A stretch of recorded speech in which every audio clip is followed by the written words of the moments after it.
Sa puso ng Lucena kung saan dapat dumadaloy ang buhay at pagunlad, isang krisis ang tahimik na sumisigaw. Ang gripo'y tuyo, ngunit ang problema ay basa sa pasaning araw-araw na dinadala ng mga mamamayan. Nawawalan po kami minsan ng tubig. Tapos minsan naman po, pag may nalabas po, malabo po ang tubig. Minsan napakabaho, parang may amoy patay na daga. Minsan parang amoy Clorox. Parang amoy banyo ba?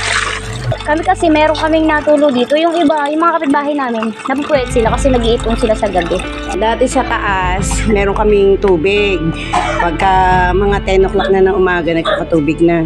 Pero ngayon, asin, wala na. Tapos, magkakaroon niya kahapon, walang tubig eh. Doon lang sa may, kasi mababa itong lugar namin eh. Tapos, yun doon sa may lababo, kulay brown na siya. So, mag-iintay ka mga 3 hours, ganun. Siyempre, nakaka-apekto yun, lalo sa kalusugan. Meron kaming baby, tapos may bata kami. Eh, paano kung hindi namin nakita na madumi pala yung tubig? Nagbabayad kami ng malaki, tapos hindi naman maganda yung serbisyo nila.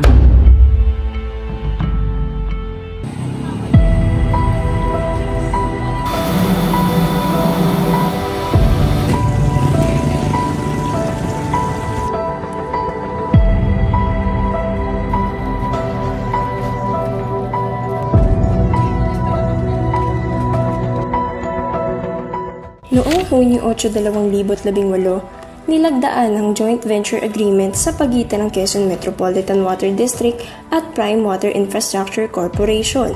Layunin nitong imodernisa ang sistema ng patubig sa Lucena City, Tayabas at Pagbilao. Sa ilalim ng kasunduang ito, Prime Water ang namahala sa operasyon at sa pamamahala ng serbisyo ng tubig, habang nananatiling may pananaw at pangangasiwa ang QMWD sa pamamagitan ng Board of Directors nito.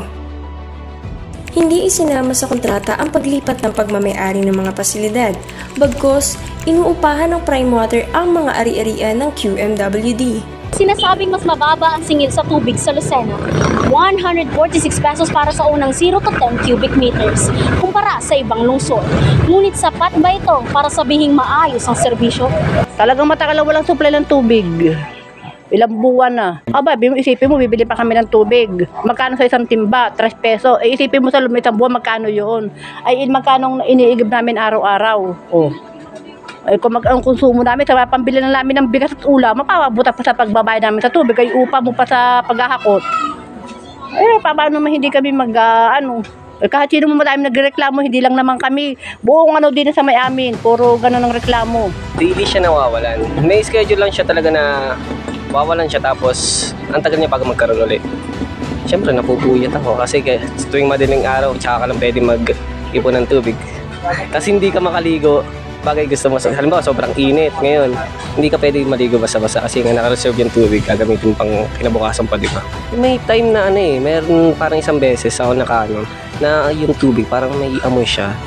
So, ang ginawa namin, pinabayaan lang muna namin siyang tumulo ng tumulo, tapos after siguro mga 1 hour siya natulo, yun, nawala-wala naman. Ayon sa Water Code of the Philippines, ang tubig ay isang pambansang yaman at karapatang pantao. Sakop din ito ng Local Government Code na nagbibigay ng kapangyarihan sa LGU na tiyakin ang serbisyo. Ang solusyon ay hindi lamang nakasalalay sa iisang sektor. Kailangan ng pagkakaisa mula sa pamahalaan, pribadong sektor at mamamayan. Yun lang ang masasabi ko, yun lang inaano ko para magkatubig kami dito lahat, para yung mga kasama namin, hindi na kami mahirapan sa pag-iigib. Kasi ang hirap din naman na mag-igib. Araw-araw, hakot kami ng tubig. Eh, kaya nga sabi nga namin kung merong kandidato mananalo, hihilingin namin nga na magkatubig kami. Ang hirap naman, sa totoo lang, ang hirap. Pag walang tubig. Sana mo po magka-normal na tubig na dito sa Tertius Village. Para naman ang tao dito hindi napupuyat, hindi na sa pagbabayad ng tubig. Sa LGU na matulungan niyo kami, meron kami normal na tubig at saka para hindi na nabili araw-araw. Yun lang ang aming normal na tubig, dire-diretso na para hindi mawalan. Sana po ay maging maayos na yung ng Prime Water. Katulad dati na pwedeng inumin yung tubig, ngayon kasi hindi na pwede. Ngunit nitong buwan ng Marso 2025 lamang, isang mahalagang hakbang ang isinagawa ng Quezon Metropolitan Water District. Sa gitna ng malawakang kakulangan sa tubig, tuloy-tuloy na reklamo mula sa publiko at LGU at mga seryosong aberya sa serbisyo. Opisyal lang inilungsad ng QMWD ang proseso ng pagwawakas ng kasunduan sa Prime Water Infrastructure Corporation. Sa bisa ng Resolution No. 24-03, binanggit ng QMWD ang mga substantial breaches o seryosong paglabag sa mga napagkasunduang tuntunin. Ayon sa resolusyon, bigo ang Prime Water na tuparin ang mga pamantayang inaasahan sa kanila, na nagdulot ng matinding pagkadismaya mula sa mga konsensyonaryo at opisyal ng pamahalaan. Dagdag pa rito, tinukoy ng QMWD ang malinaw na inability to address the water problems na nagpabigat sa mga komunidad at lalong nagpababa sa kumpiyansa ng publiko sa sistema.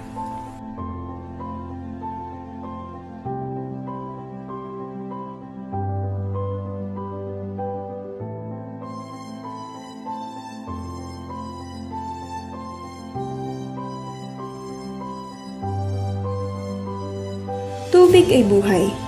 Ngunit sa Lucena, buhay ang nakataya sa kakulangan nito. Panahon na upang manindigan, para sa karapatan, para sa kinabukasan.